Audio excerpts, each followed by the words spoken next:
appreciate being invited here to talk today. Universal design is one of the things I'm really passionate about. Universal design got its start in architecture. And so when you think about buildings that are inaccessible, like a beautiful museum with a grand entry of stairs headed up, and then the idea of having to access that building with a ramp that wraps around the side. That wrap around the side ramp is accessible, but it's not an example of universal design because people have to separate and enter in different ways based on the ways that they access buildings. And so universal design has the exact same premise in that we want to design educational opportunities that allow everyone to access in the same way, not an alternative way for a person maybe who experiences a learning disability or a hearing loss or a vision loss, but instead a way that everyone can access through the same platform. And so I'm sticking with the same pillars of universal design, the three pillars that Scott already mentioned. And I'm going to start with the very first one, multiple means of engagement. Now, I said I'm going to tell you 5 low-tech ways. Now, I might thread in a few extras in there, but I'm going to talk about 5 main low-tech ways. So my first low-tech ways, if you're looking to create an environment where there's going to be engagement, in order to be engaged, people need to feel comfortable and welcomed and respected. And so there's lots of different things that I do to create that environment. One thing that I do is make sure that students know that this is the right place for them to be, that my class is where they belong. And that could be an acknowledgement of, we all come at this at different levels, just like we all come at the understanding of universal design at different levels. For some of you, it might be the first time you're hearing about it, and other people may have been talking the talk for years. Hopefully, you'll still take what you need from this workshop and go on and be able to make some small little adjustments and changes, and it's the right fit. So it's the right fit for everyone, regardless of where you start. So another thing that I do to create a welcoming environment is to make sure that students know each other and that they know me. And so I spend the first couple times of our meetings, whether it be an online class or a hybrid class or a face-to-face class, we spend time building community. And in order to do that, you have to get to know each other so that people can feel as though they're going to be trusted in the space and respected in the space. So I'm just going to do a really quick activity with you guys. I'd like you just to turn to somebody next to you. If you need to be in threes, that's perfectly fine. And I just want you to introduce yourself. So say your name, what department you're with, and say one thing about your name that you like, something that you fancy about your name. For example, my name's Jayne. I come from kinesiology and recreation administration, and I like that my name goes high and low. In a visual, it's like the J goes high and A, and then the Y goes low and E. So it's fun for me to look at. It makes me happy. So that same idea. Ready, set, go. Talk to someone next to you.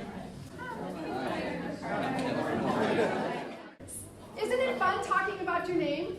Your name is important to you, right?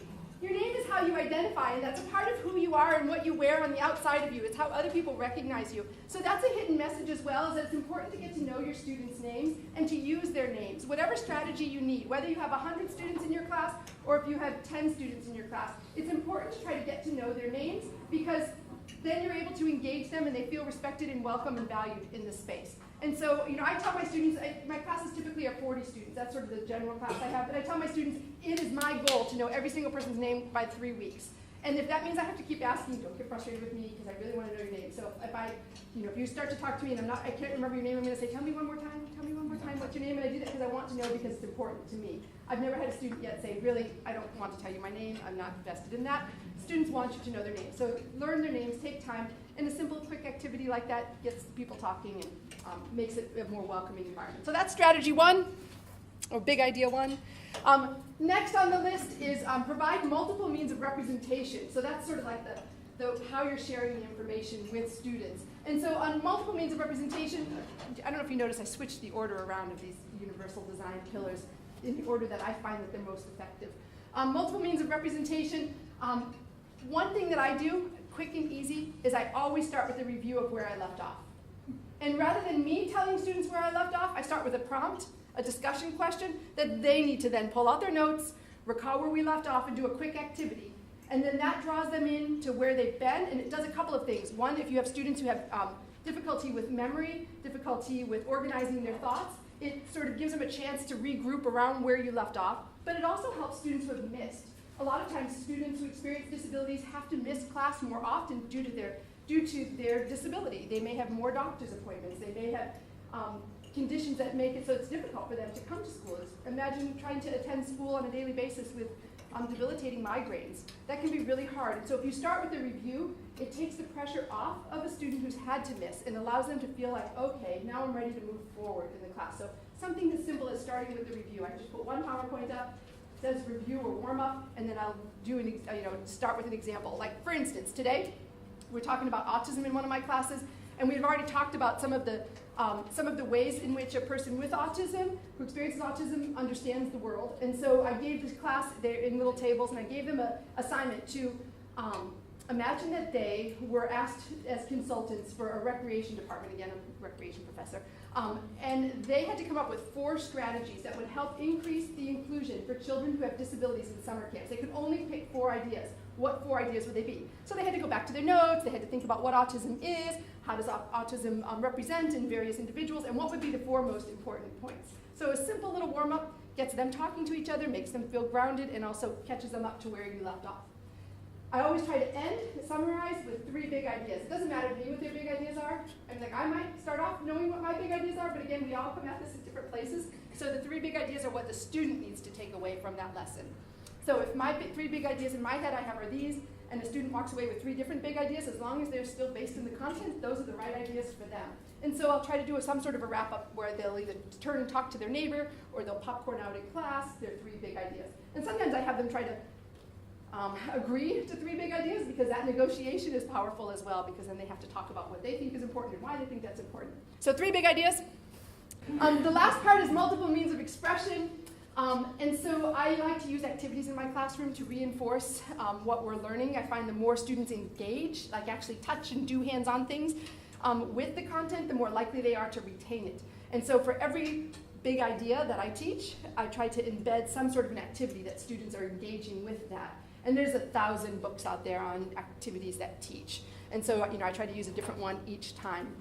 A really simple one is to have, I call it 21. So it's almost like blackjack, but nothing like it at all. And so I'll have maybe 10 questions that are based on the content written on the front of a card, and on the back is the answer. And one student, whoever's the youngest at the table, or the oldest at the table, or one who has the most vowels in their name, whatever, whoever I decide is going to start, starts off by reading the question to the person on their left. They read the question to the question on the left. If the person on the left can answer, they get 3 points. If the person on the left can't answer, they can do a shout out to the whole table. And then if the shout out to the whole table works, they get 1 point for it. And then they keep going around. They pass the cards around until the first table that hits 21 wins. Again, it's recreation. We're all about that non-meaningful competition. Keep them going. They get nothing for winning, just the satisfaction of knowing they hit 21. So there's 1,000 little games like that you can play that are content related, that make it fun, that they're engaging with it. Next one, give choice to the 5th one already. Wow. Give choice to students when it comes to their assignments. And people love choice. How many of you like being told what to do? Right? Nobody likes being told what to do, but if you have the choice, it's much more pleasurable. And so what I try to do with each of my classes in their big assignment, rather than saying, this is the assignment that you're going to do, I instead look at my learning outcomes, and I find 2 or 3 different ways that students could meet those learning outcomes. And so one way could be that they're going to do a literature review on a topic related to the course. Another thing they might do is read a book that's out there, like a book that you find on Amazon, not a textbook, but like a public access kind of book, and analyze the content in the book compared to the class. They're still meeting the same learning outcomes. Another thing they could do is maybe develop a lesson that incorporates the things that we've been talking about in class, and then highlight how those topics that we discussed in class are met through their lesson plan. So they're still meeting all the same objectives, but now they have choice. And it's amazing to me, every semester, the lit review is one I think nobody would ever take, but every semester I have 1 or 2 students who take the lit review, and a few students who will take the book club, and of course I vary it and try to find different activities for them as well. So those are 5 low-tech ways that you can create a more inclusive classroom.